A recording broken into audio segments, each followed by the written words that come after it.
The Chatham Railroad Museum is located 60 miles east of the Old Colony History Museum in Chatham, Massachusetts. Chatham, located at the outer elbow of Cape Cod, was officially incorporated in 1712, but had been home to English colonists since the 1650s. We've visited this old colony town on a previous virtual visit to the Chatham Marconi Maritime Center, and today we're excited to share our latest trip down the Cape with you.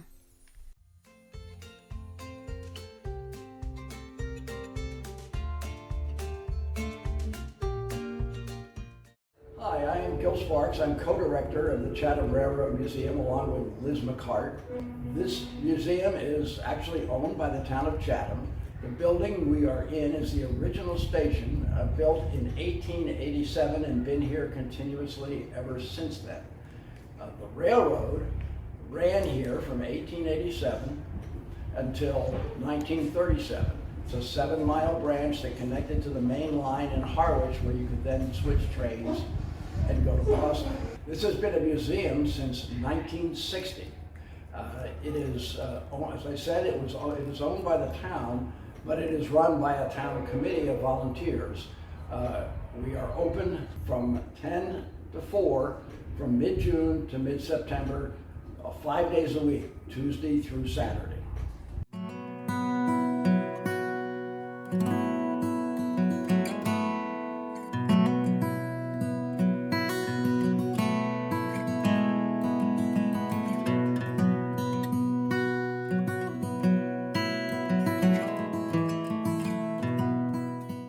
We're now in the entry hall to the museum, and this is one of our newest exhibits.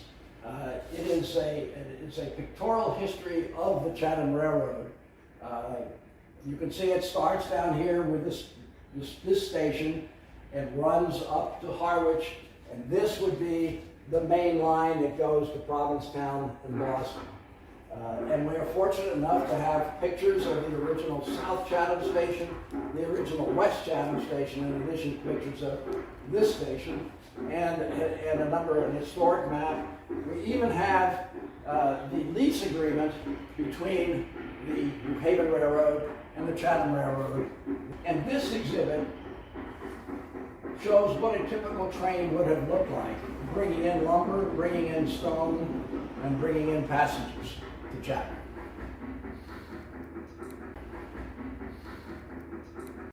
All right, what we're standing in now is what was the main waiting room at the station. And behind me is one of our highlight exhibits. It is a diorama that is a completely accurate picture of what this looked like in 1915.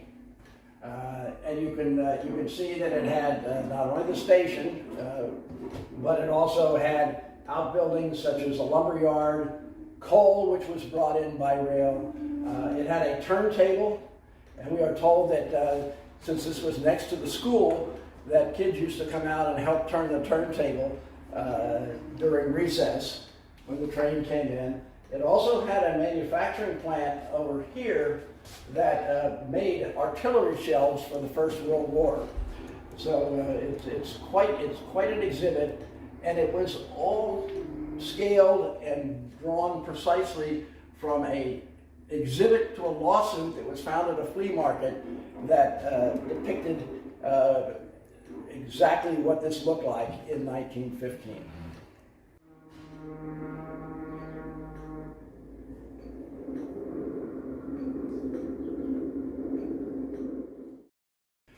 As time has gone on, we've made efforts not just to assemble material, which we're still gathering. People come and bring us stuff all the time, but also to make it an educational experience. And one example of that is our recent lantern and flag exhibit, which shows what the different colored lanterns were used for, what the corresponding flags were used for, and what signals railroad people would use with the lanterns and the flags.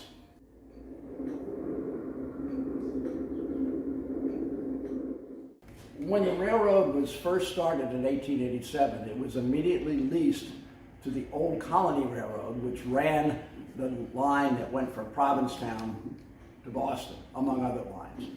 In 1893, 6 years later, the Old Colony was merged into the New Haven Railroad, and for the rest of the existence of the Chatham Railroad, it ran in effect as a part of the New Haven Railroad. And this is an Old Colony and Newport Railway Company bond, which still has coupons attached, but unfortunately I don't think there's anybody who's going to pay them if you gave in one of these $1,000 coupons.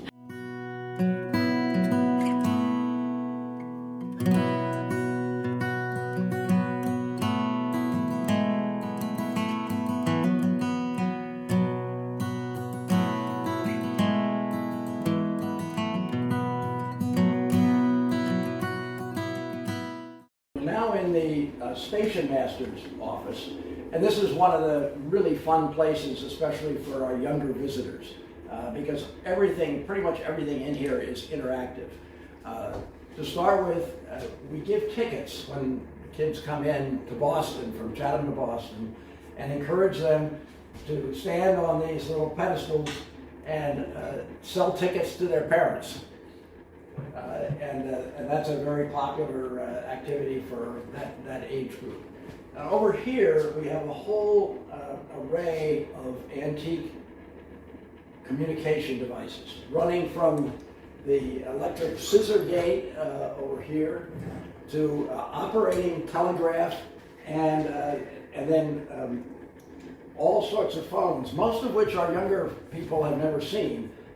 Push-button phones, rotary phones, phones with no rotary at all. And over here we have typewriters. Again, something that the younger generation marvels at.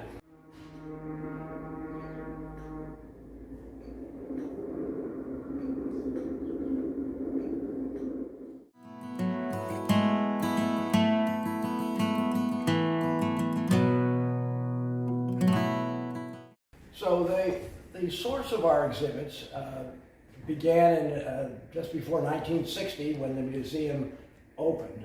The first director was a guy named Frank Love, and he was a senior executive at the New York Central Railroad. And he, we are told, wrote letters to senior executives at pretty much all the rest of the railroads in the country and said, "We're opening this museum, send me something." And as a result of that, as you look around, we have a huge number of various types of railroadiana, I guess I would call them. We have headlights from locomotives. We have switch lights. We have lanterns. We have railroad crossing signs. All sorts of stuff that is exhibited here. It's one of these museums where if you come in and you think you've seen everything, the next time you come in, you'll see something that you have never seen before. You'll notice something different. Now, as time has gone on, the various directors, including Liz and I, have worked to also organize a lot of this material and make it a more instructional experience for those who come here. So earlier, we saw the lantern exhibit. That's an example of what we've been trying to do. And of course, the Chatham Railroad exhibit is another example. So rather than just having pictures scattered around, we've now made it to tell a story.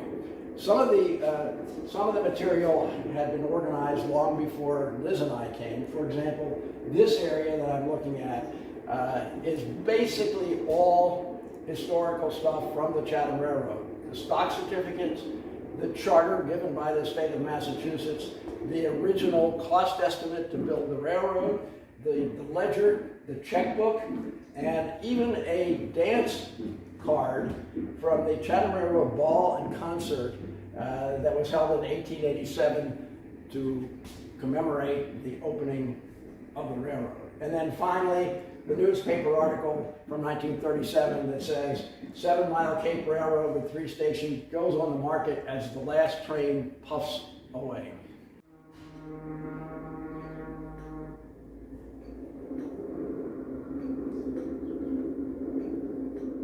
We are actively collecting anything that has to do with the Old Colony Railroad, anything that has to do with the Chatham Railroad itself, less intensively material from the New Haven Railroad, New Haven and Hartford Railroad, and New England railroads. As far as models are concerned, our real interest is in pre-war models, not post-war models.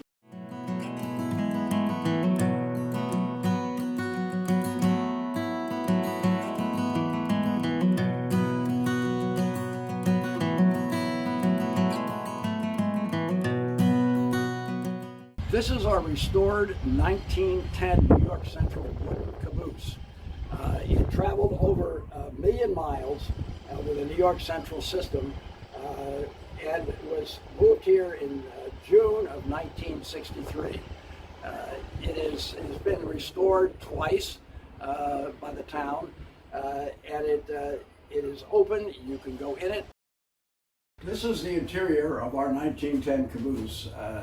As you can see, it also has exhibits on the walls, including an exhibit of how it was shipped here and put together, if you will.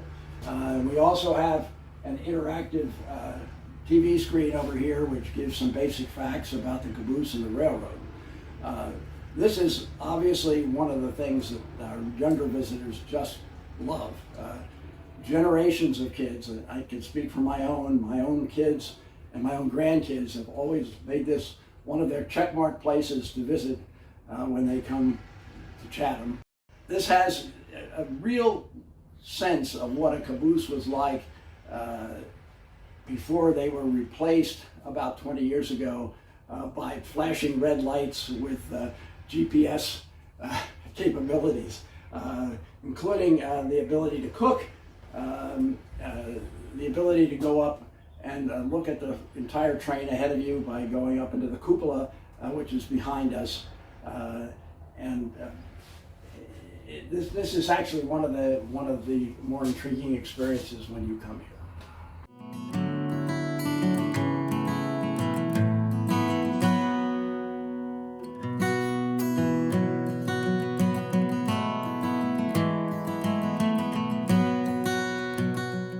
So the building is located appropriately on Depot Street in Chatham, which you can easily find on your Waze.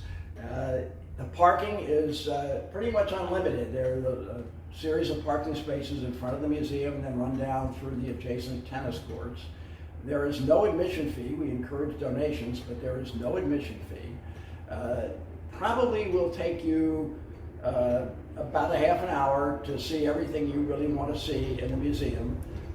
There are a lot of touchy-feely things that kids can play with and utilize and learn from. Generally, the experience involves both some time in the museum and then in the caboose.